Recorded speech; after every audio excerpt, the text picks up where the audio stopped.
वाली बात है।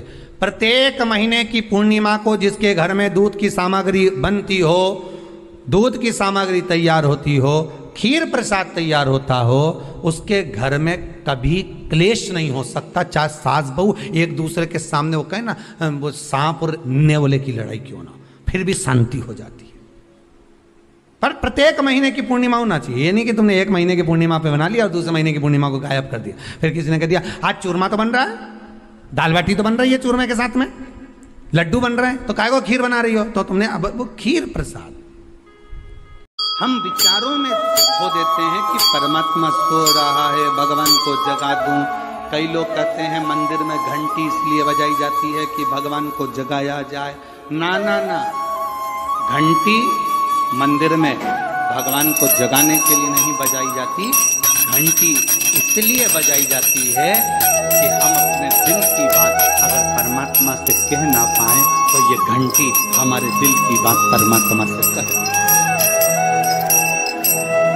घंटी मतलब गरुण देव, गरुण देव हमारे दिल की बात परमात्मा से कहे, इसलिए उस घंटी को। मंदिर के द्वार पर हम जब चप्पल छोड़ते हैं, जिस मंदिर की चौखट पर चप्पल छोड़ी है, आप जितनी देर आराधना में लगे रहते हैं उतनी देर तक आपकी चप्पल पर जितने लोग लांग कर जाते हैं, जितने लोग लांग कर प्रवेश करते हैं, उसका भी दुख आपके भाग्य में आता चले जाता है। ध्यान दीजिएगा। क्या शमी का पत्र धोकर वापिस चढ़ाया जा सकता है? नहीं। दुर्वा का धोकर वापिस चढ़ाई जा सकती है? नहीं। शमी का पत्र धोकर वापिस नहीं चढ़ाया जा सकता। फिर धो लोगे फिर चढ़ा दोगे, ये नहीं हो सकता। दुर्वा वापिस धोकर वापिस नहीं चढ़ाई जा सकती। चावल का दाना उठाकर धोकर वापिस नहीं चढ़ाया जा सकता। धतूरा धोकर वापिस नहीं चढ़ाया जा सकता।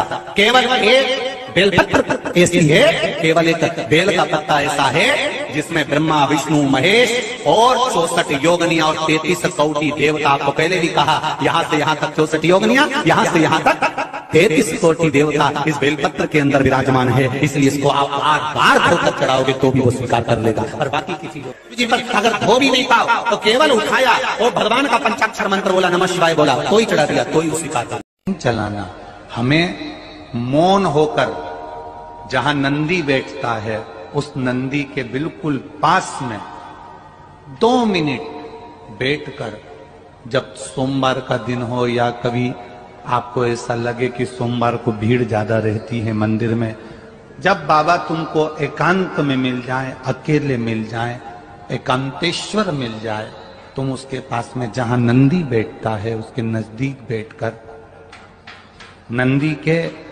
चरण का स्पर्श अपने हाथों से करते हुए, जैसे नंदी महादेव का दर्शन करता है, वैसा दर्शन जिस दिन आप दिल से मौन रहकर महादेव का करना प्रारंभ कर दोगे, आपको लोन की जरूरत नहीं पड़ेगी। मौन में सब।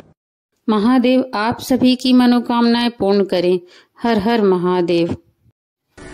तो केवल 2 दिन ऐसे होते हैं, इतनी 3 वैसे तो ये 5 दिन बताए हैं, परंतु उसमें अपन 3 दिन मान्य करो जिस दिन झाड़ू नहीं खरीदी है। एक अमावस्या, दूसरी एकादशी और तीसरी पूर्णिमा। तांबे के लोटे से शंकर भगवान को दूध चढ़ाना चाहिए, नहीं चढ़ाना चाहिए? शास्त्र कहता है तांबे के लोटे से दूध चढ़ाने से पूत क्षीण होता है, इसलिए तांबे के लोटे से दूध ना चढ़ाएं। अगर दूध चढ़ाना है तो स्टील का पात्र ले लें, चांदी का पात्र ले लें, आदि दूसरे पात्र ले लें, पर तांबे के पात्र से दूध ना।